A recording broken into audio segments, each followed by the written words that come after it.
Welcome back to the Adobe Sign 5-star Signature Tea Lounge. Today we have a good friend of mine, Craig Rosenberg, co-founder, chief analyst, keynote speaker. I mean, you name it, keeps going.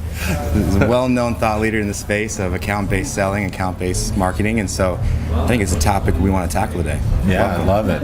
I'm always happy to talk about it, so let's do it. Let's start. Okay, so account-based sales, account-based prospecting, account-based sales development, account-based marketing. I mean, what does it all mean, right? Yeah, so, I believe that, so first of all, it's very important. We call it account-based. We don't put anything on the end because it's an organizational strategy where you basically want to, across all of your different functions, sales, marketing, CS, SDR, whatever, you want to deliver a set of customized, personalized experiences in a coordinated way against a targeted set of accounts. And that to me is account-based, and it extends all the things you mentioned, sales, marketing, all these things, those things all touch it. But the idea is that we do it as a group and as a team. And so, for us, it's a big deal. We call it account-based, and even whoever starts it, if sales says they want to do it or marketing, the first thing we do is we try to get everyone aligned against the target account list and everyone aligned against the process. And that's really what account-based is all about. If you wanted me to simplify it, we're going to go after a set of target accounts together. Okay, so the word alignment keeps coming up, and I think that's a key word here, right? Because without it, it seems like this is occurring in silos, and maybe that's why we come up with all these different acronyms. Totally. Talk about that. Why is it so important for sales ops and sales and marketing and all of us to converge to align on this? Well, it's actually pretty cool because we've been talking about alignment for so long and never achieved it, right? And now we have to, but also we get to do it in a positive way. We get to say, let's say, for example, a lot of our customers would say, well, here's the target account list. We are all going to sign up to get build pipeline at these accounts. Now let's look backwards and think of all the things that need to happen along the way. And that's when you start to, sales ops goes, oh, well, we got to go do this. And sales says we got to go do this. And it can be really fun and enlightening. But the big thing is it doesn't work without it. So the reason why we even moved away from the idea of account-based marketing is because in a silo it doesn't work. No. It does not work. It's unless we are all working together and aligned against it. Just something simple like being aligned in the fact that this is the set of target accounts we're going to go after. Just aligned in the sense that, well, if you're going to do this, Mr. SDR, how about if marketing does this as well? All of these things, we have to come together.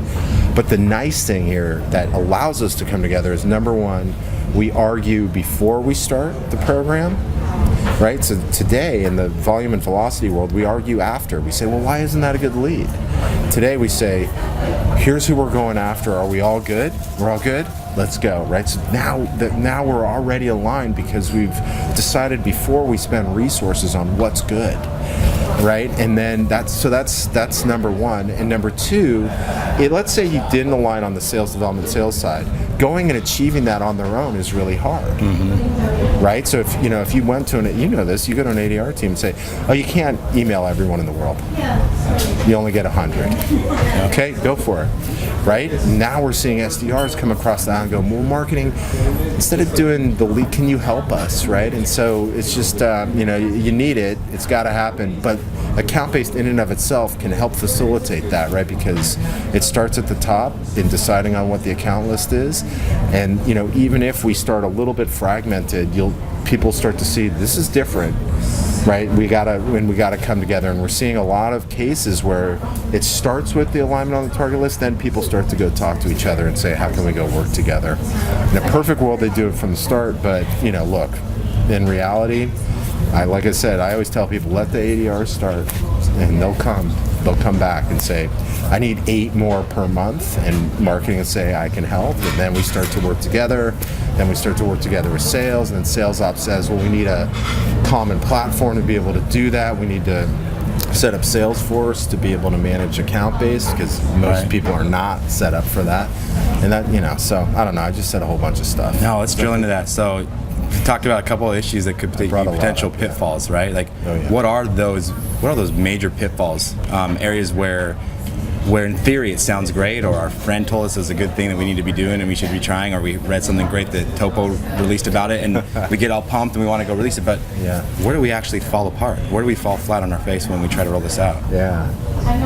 So there's a number of pitfalls. I would say align. It's like we could go back to everything we just talked about, right? So rule number one is alignment, but it starts with on the target list and the ICP. There's two things from sales. One is, and I've learned this the hard way, is even if the data says things, sales and the organization has to say, if you get me into these kinds of accounts, we've got it. Because if you don't, it can be disastrous. So that whole target account list thing, this is where it falls apart. It can't be sales saying, oh, we'll try it. It has to be sales says, I have to get in here. Right. And my guys are going to be ready to go. Right? Because if not, I'm telling you, I have horror stories of CMOs doing the right thing for the business and turning the Titanic and moving everyone into account base, and sales going, well, where's the SMB leads? Yeah. They're not thinking of this is a non-negotiable must-win account. Totally. It's, okay, give me the next one. I don't know any other way. That's the thing everyone asks me. It's like, I'm trying to empathize, but I don't know any other way. Like, if that was a big account for my company, then I would be written on my wall at home. I would be thinking about how I want to get in. But you're right, that was well said. That's the perfect mentality. The other thing that's important is account-based doesn't deliver better leads. I hear that all the time. Sales goes, oh, I want to do account-based because it's going to give me better leads. It delivers better pipeline. That's very important. Engagement, we have to be committed to engagement. We have to be committed to the fact that 5 conversations with that buyer in our target account list is good. It doesn't matter if there's no BANT. Mm-hmm. Right? It's good. You're here at Samovar. Did we meet and shake their hands? Yes, that's good. Did they consume content? Yes, that's good. Did they open an SDR email? All of these things is part of this overall recipe towards generating that pipeline and ultimately that closed sale. But if we go into it saying it's going to be better leads, that's a mistake. I want to get back to this topic in a second, but I first want to touch on something you breezed by, but I think is a key element of account-based, and that's engagement. Big time. I don't hear it being talked about enough. Well, we're trying. But there's a few, right? There's a few. Yeah. What does engagement actually mean? What does engagement scoring actually look like? And what does it mean to understand the affinity from a buyer to a brand? Yeah. Right? That's right. So, there's companies that are going to be more sophisticated in how they view engagement, and there's some that just want any engagement. Mm-hmm. That's very important. So it's going to be a sliding scale. The first thing you have to do is we have to break the waterfall in half. So the last 12 years we've used the Waterfall Methodology, which says marketing gets leads, sales development qualifies the leads, and sales closes the leads. Right. That thing about the leads, that confined marketing. Like it basically put us in a box, right, from a marketing perspective. And then from a sales development perspective, everyone was in a box instead of us thinking about all the mixture and all the things that happen. So that's very important. So you asked about what is engagement. For us, like we said, it depends, right? But it's actually anything you start with, anything where the client and the company have exchanged some type of value. And so it doesn't preclude us from having them look at blog content. It doesn't even preclude a 5-minute conversation. But you want to take that and you want to score that, and it depends on we have to look at historicals. We could start with a baseline of what it's similar to lead scoring. We could start with a baseline of what we think's right, and then you have to provide different sort of ratios on those scores based on who it is. Like a meeting with an executive is everything. Actually, we had one CMO who moved into engagement scoring, and I asked her why, and she's trying to move the Titanic like the big companies are, and she said, well, I finally got to sit with my chief revenue officer, and we had a glass of wine instead of fighting in the boardroom and all this stuff. And I said, what's the most valuable thing I delivered to you? And he said, meetings with executives at our target accounts. And she said, I don't track that. He's like, well, you should. So there's this buyer journey, Yeah. right? You think about this buyer journey, and along this journey, there are several touches, engagement points of the buyer with us, right? For Adobe, so it's a white paper, it's a meeting, it's an event. 10 meetings. It's not just one touch. No, never. It's like, can't we, so like you're in ADR stuff, right? So if your ADR spends 20 minutes with someone and gets value, but can't move it along for definitional reason or whatever, we still want to know that. And we still want to score that because that's valuable engagement if they're trained right.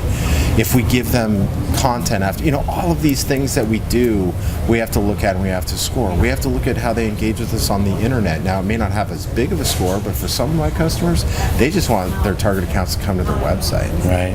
That's like, for them, that's a big score. For you guys, or big companies with some brand, it's going to be a mix of everything, but we want to know everything. And when we talk about the journey, it's a long journey. We often just think about it from start to that net new close. And we got to think about it over the lifetime of the customer and all the engagement that comes along with it. And we should be scoring it, tracking it, and looking at it instead of one thing, looking at the mix of things. What is the mix of things that need to happen? And so that's the idea of the engagement score. It's new. We, on the high end, there's a better infrastructure for people to track more things. On the low end, they could be a little bit more agile. So we're seeing a little bit of mix of both. We're seeing like people saying, okay, well, I only looked at leads before, but now I'm going to look at meetings, web visits, downloads, event, conversations, something like that. Really simple, and then they'll continue to grow on it. Bigger picture, right? You got to get bigger picture. So let's get back to this idea I was saying we want to come back to was you were saying, okay, account base is not about better leads. It's about pipeline. Is that better what you said? pipeline? Better pipeline. Why does account base even matter for sales, and what impact is it having on actually moving the needle, right? Why does sales even care about account base? Well, I think it depends on the sales team. What kind of an impact, right? Well, they're getting impact. I mean, here's the thing: is account-based will be a trend if you're not viewing it as a way to solve a significant business problem. The people that are succeeding are understanding the long tail business problem that they're solving. So for sales, it's typically we've done the analysis to figure out what accounts are more likely to close, what accounts are less likely to churn, what accounts have the biggest potential LTV, even in the mid-market. Right? LTV, it's all relative. what does that mean for our viewers? Lifetime value. Thank you. So total amount of revenue. You got all these acronyms. I You're know, so smart, man. I'm but I just want to getting make all sure cool. I'm trying to be cool. It's very sass of me. Some of our companies look at sales cycle time. Because you could look at, someone could say, well, we closed this account. Yeah, but it took you 2.5 years. Right. So we look at all that data, and then if sales can see that data and realize, oh my gosh, and then nothing's better than qualitatively if sales says, oh, well, if you get me into financial firms on Wall Street, I got this. That sort of merger of qualitative, quantitative, that gets sales really excited if they believe it. But then the data gets them really, now they're not getting pipeline. They have pipeline that they're confident and they're enabled to close. Because one of the things that's really great when you define an ICP is now we know what we need to enable for. So like I have clients who are vertical ICP, right? It's like before everything was horizontal, everything was product. The things that we needed sales to sell to, now it's like you're going into oil and gas. Now we're creating real, relevant, valuable oil and gas interactions for the sales team. So it's like, first thing we do is we get really excited about the fact that these are really closable accounts. It's our true quantified sweet spot. And now that everyone in the organization knows it, now we can create really credible enablement for the salespeople so they can talk about the right things, so they deliver the right content and those things. So it just builds on itself and it gets, I mean, look, and as you, I'm sure you know, but In a real account-based program where it's working, sales is happier than hell. Right. They are so happy. Right. You don't have fingers pointing between sales and marketing. No. You know what the weird thing too was when we all started this movement, how little we valued marketing contribution into the big enterprises. It was fundamentally a sales effort. And then we said, well, we got to fix that. But then we realized, well, we're only looking at it by leads. We would say, well, that's sales attribution because they met them at an event, but marketing did the event, And so that was like this thing where the first thing we did was we said, well, we want to get in there. You want our help, which, by the way, enterprise sales reps were like, thank God, right. I want you to help me. And then we looked at it and say, oh, well, we're actually doing some good things today. Let's go do this together. And then marketing could go to the salesperson and say, Citibank's your big one. Here's what we did last year. Here's what we're going to do this year for you at this account. That enterprise reps felt a bit neglected on that side. It may not have been real, but they did. And now marketing's come across and saying, oh no, we are going to drive engagement at your accounts, and here's what we're going to go do. I mean, seriously, they get high fives coming out of the room because we didn't talk to them about it that way. We just didn't. We just talked about leads. We talked about these things. Now we're talking about who's your big accounts, what do they care about, and how can I go help? That gets people really excited from the sales. That gets me excited, man. Are you excited? I love my marketing team. Right, yeah, let's go account base everyone here. You guys have a good relationship. You and your marketing team are very well aligned, I think, in going to market on the account-based side, and that's the best start you can possibly have. So let's wrap up with that thought of alignment. So we talked about convergence and alignment, the importance of it. Okay, but let's wrap it up. How does it help when we need to talk about sales ops, sales, marketing, customer success, customer support, all of us coming together for the enablement piece? Yeah. How do we do that, and why is it so important for enablement? Well, I think enablement. So first of all, there's just a very practical thing, which is enablement is easier when you know exactly who you're selling to. That's really, really important. It's hard otherwise. You try to catch all across everything. So the first thing you do is we identify who these target accounts are. Then we look at the sort of classic life cycle, but more importantly, we look at all the points of engagement across everything. So sales, classically, we give them some prospecting tools, some data sheets, a PowerPoint deck, maybe a CPQ proposal thing, a sign thing. You're making me stressed already by saying it like that, all these little bits and pieces. Right. How do we do it? Yeah. Right? Instead, I would say now in an account base, enablement is, well, what are all the points of engagement we're going to have, and who are they with, and how can we provide the most valuable experience possible? Then we look at CS, often left alone to their own devices. Well, CMOs care about that now. CROs care about that. What are the points of engagement? And now we can create real enablement with this idea against the base definition of highly valuable, highly customized, highly personalized. And so now we got to enable everything. So that's from just how we engage with people, but then ops has to come in. The thing I've seen that's been really cool, sales ops, marketing ops merging, because that entire life cycle of engagement, that entire life cycle of, we used to say, well, marketing has everything up until MQL and then sales ops takes it. That's not true anymore, right? It's really in an account world. So now we have to create the platform on the back end here for the systems to support that. And you're starting to see sort of everyone coming together. But anyway, an example on the enablement side is, I gave you the vertical example, and that's a perfect one. So it's oil and gas. Can we now train sales to give a presentation on the current state of oil and gas? Can we train sales on use cases specifically for oil and gas? Can we bring in an expert to do an on-site workshop on oil and gas, data center architecture, whatever that is? You start to see the possibilities of enablement. You start to see the possibilities of valuable engagement.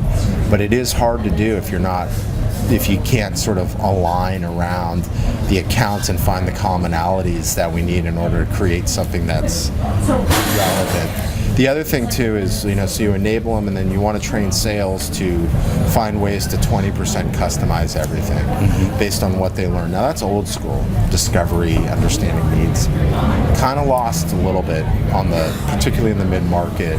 And so we're going to have to bring that back. So we're going to enable them with valuable tools and content and things to say, but we also need them to have the skill sets to learn as they go, because if you think about it, we're now looking at life cycles, right? So one of the things that happened in the siloed era is sales would learn something here and nobody else in the organization would know about it. And so we brought a team together once. We had an account team meeting, and the marketer walks out of the meeting and says, "I can't believe this." I said, "What?" I said, "That rep knew everything I needed to know to be really effective as a marketer, and we never traded that information." And so, sales rep goes in there, understands what they're trying to do in the coming year. Marketing can use that to go create relevant marketing. CS can use that to deliver an incredible experience on the back end. So there's just a lot of really cool things that can happen when we break silos down and we get focused on a specific I think the takeaway for me really is the concept of orchestration. And orchestration can only happen when we make music in symphony, right? Yeah. Like together, for our viewers, take one thing away from this, is the understanding of harmonious orchestration, right? And that's what's going to make us win together in an account-based strategy. Yeah, With that being said, Craig, lots of things coming up. Our viewers love you. Those who may not know of you are now loving you, right? I don't know about that. But and so how can they follow you? Where can they learn more about Topo? Where can they maybe attend an event? What's coming up that we're excited about? Well, the website is Topo HQ, so topohq.com. But the big thing is we have an annual event called the Topo Summit. It's truly one of the biggest and best gatherings of B2B sales and marketing people. We have a different way that we do our events where it's all practitioners, all very specific on how people are executing today. There's no thought leaders, bloggers, authors. It's all like people doing the job, and doers. Companies love it, right? Yeah. And so, we've only done it for 2 years, and we're already at 1,500 people in attendance, and it's all, B2B companies coming in and doing that. So, I encourage people to go check it out, and I'd certainly encourage people to come because it's one of the best events out there. I mean, it's easy for me hands to say. down, man. No, hands down. One of the best events I attend all year. Yeah. Well, thanks for joining us again in the Signature Tea Lounge today. And love talking to you, and hopefully we can do it again sometime soon, man. Thank you. I hope so.